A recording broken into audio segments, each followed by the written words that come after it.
ఆలయంలోని అరుగులపై దక్షిణ భారతదేశపు అతి ప్రాచీన క్రీడ అయిన మేకా పులిజూదం అనబడే ఈ ఆట యొక్క రేఖాచిత్రాన్ని ఇక్కడ మనం చూడవచ్చు. ఇది కాకతీయుల కాలం కంటే ముందు నుండే బహు ప్రాచుర్యంలో ఉందని మనకు తెలియవస్తుంది. ఇది చదరంగానికి ఏమాత్రం తీసిపోని అతి ప్రాచీన గ్రామీణ క్రీడ. ఇక్కడ మనం నెమలిని చూడవచ్చు. ఈశాన్య భాగంలో నెమలి.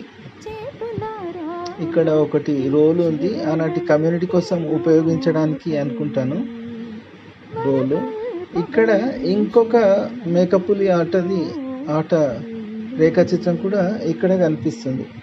మన భారతదేశ ప్రాచీన గ్రామీణ క్రీడ. శివ శివ శివ శివ శివాయ నమః.